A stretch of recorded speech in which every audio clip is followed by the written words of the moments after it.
Classroom से बाहर निकलते ही रागिनी ने राजीव से कहा, अरे राजीव, केमिस्ट्री मेरी समझ में नहीं आ रही है। क्या तुम मेरे कमरे पर आकर मुझे समझा सकते हो? हाँ, लेकिन छुट्टी के दिन ही आ पाऊंगा। ठीक है, तुम मेरा मोबाइल नंबर ले लो और अपना नंबर दे दो। मैं इस रविवार को तुम्हारा इंतजार करूंगी। मेरा कमरा नीलम टॉकीज के पास ही है। वहां पहुंचकर मुझे फोन कर देना, मैं तुम्हें ले लूंगी।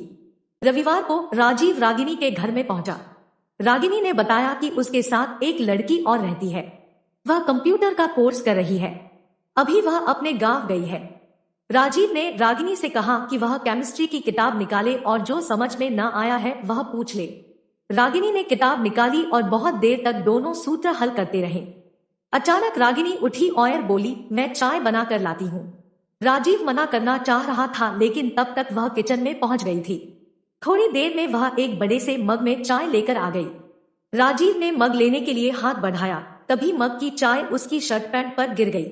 सॉरी राजीव, गलती मेरी थी। मैं दूसरी चाय बना कर लाती हूँ। तुम्हारी शर्ट पैंट दोनों खराब हो गई है। ऐसा करो, कुछ देर के लिए तौलिया लपेट लो। मैं इन्हें धो कर लाती हूँ। पंखे की हवा में जल्दी सूख जाएंगे, तब मैं प्रेस कर दूंगी। राजीव न करता रहा, लेकिन रागिनी उसकी ओर तौलिया उछाल कर भीतर चली गई। राजीव ने शर्ट पैंट उतार कर तौलिया लपेट लिया। तब तक रागिनी दूसरे मग में चाय लेकर आ गई थी। वह शर्ट पैंट लेकर धोने चली गई। राजीव ने चाय खत्म की ही थी कि रागिनी कपड़े फैलाकर वापस आ गई। उसने ढीला ढाला गाउन पहन रखा था। राजीव ने सोचा शायद कपड़े धोने के लिए उसने ड्रेस बदली हो। अचानक रागिनी असहज महसूस करने लगी, मानो गाउन के भीतर कोई कीड़ा घुस गया हो। रागिनी ने तुरंत अपना गाउन उतार फेंका और उसे उलट पलट कर देखने लगी। राजीव ने देखा कि रागिनी गाउन के भीतर ब्रा और पैंटी में थी। वह जोश और संकोच से भर उठा। एकाएक हाथ बढ़ाकर रागिनी ने उसका तौलिया खींच लिया। राजीव अंडरवियर में सामने खड़ा था। रागिनी उससे लिपट गई। राजीव भी अपने आप को संभाल नहीं सका। दोनों वासना के दलदल में रपट गए। अगले रविवार को रागिनी ने फोन कर राजीव को आने का न्योता दिया। राजीव ने आने में आनाकानी की, पर रागिनी के यह कहने पर कि पिछले रविवार की कहानी वह सबको बता देगी, वह आने को तैयार हो गया। राजीव के आते ही रागिनी उसे पकड़कर चूमने लगी और गाउन की चेन खींचकर तकरीबन बिना कपड़ों के बाहर आ गई। राजीव भी जोश में था। पिछली बार की कहानी एक बार फिर दोहराई गई। जब ज्वार शांत हो गया, रागिनी उसे लेकर गोद में बैठ गई और उसके नाजुक अंगों से खेलने लगी। रागिनी ने पहले से रखा हुआ दूध का गिलास उसे पीने को दिया। राजीव ने एक ही घूंट में गिलास खाली कर दिया। अभी वे बातें कर ही रहे थे कि भीतर के कमरे से उसकी सहेली रमा निकलकर बाहर आ गई। रमा को देखकर राजीव चौंक उठा। रागिनी ने कहा कि घबराने की कोई बात नहीं है, वह उसकी सहेली है और उसी के साथ रहती है। रमा दोनों के बीच आकर बैठ गई। अचानक रागिनी उठकर भीतर चली गई। रमा ने राजीव को बाहों में भींच लिया। न चाहते हुए भी राजीव को रमा के साथ वही सब करना पड़ा।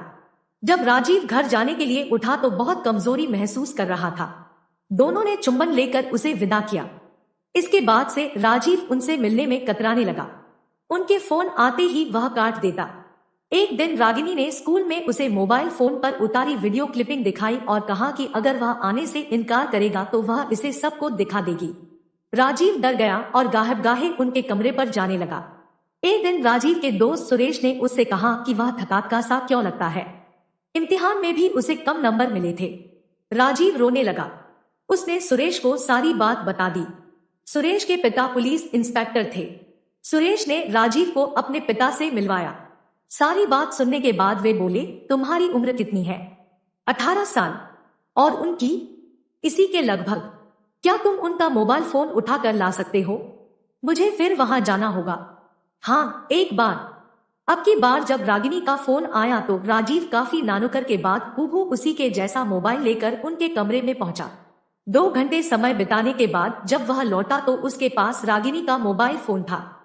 मोबाइल क्लिपिंग देखकर इंस्पेक्टर चकित रह गए। यह उनकी जिंदगी में अजीब तरह का केस था। उन्होंने राजीव से एक शिकायत लिखवाकर दोनों लड़कियों को थाने बुला लिया। पूछताछ के दौरान लड़कियां बिफर गईं और उल्टे पुलिस पर चरित्र हनन का इल्जाम लगाने लगी। उन्होंने कहा कि राजीव सहपाठी के नाते आया जरूर था, पर उसके साथ ऐसी वैसी कोई गंदी हरकत नहीं की गई। अब इंस्पेक्टर ने मोबाइल क्लिपिंग दिखाई। दोनों के सिर शर्म से झुक गए। इंस्पेक्टर ने कहा कि वे उनके माता पिता और प्रिंसिपल को उनकी इस हरकत के बारे में बताएंगे। लड़कियां इंस्पेक्टर के पैर पकड़कर रोने लगी। इंस्पेक्टर ने कहा कि इस जुर्म में उन्हें सजा हो सकती है, समाज में बदनामी होगी और स्कूल से निकाली जाएंगी सो अलग। उनके द्वारा बार बार माफी मांगने के बाद इंस्पेक्टर ने राजीव की शिकायत पर लिखवा लिया कि वे आगे से ऐसी कोई हरकत नहीं करेंगी। राजीव ने वह स्कूल छोड़कर दूसरे स्कूल में दाखिला ले लिया। साथ ही उसने अपने मोबाइल की सिम बदल दी। इस घटना को 7 साल गुजर गए। राजीव पढ़ लिख कर कंप्यूटर इंजीनियर बन गया। इसी बीच उसके पिता नहीं रहे। माँ की जिद थी कि वह शादी कर ले। राजीव ने माँ से कहा कि वे अपनी पसंद की जिस लड़की को चुनेंगी वह उसी से शादी कर लेगा। राजीव को अपनी कंपनी से बहुत कम छुट्टी मिलती थी। ऐन फेरों के दिन वह घर आ पाया। शादी खूब धूमधाम से हो गई। सुहागरात के दिन राजीव ने जैसे ही दुल्हन का घूंघट उठाया वह चौंक पड़ा। पलंग पर लाजवंती सी घुटनों में सिर दबाए रागिनी बैठी थी। तुम? राजीव ने चौंकते हुए कहा। हाँ मैं। अपनी गलती का प्रायश्चित करने के लिए अब जिंदगी भर के लिए फिर तुम्हारी देहरी पर मैं आ गई हूँ।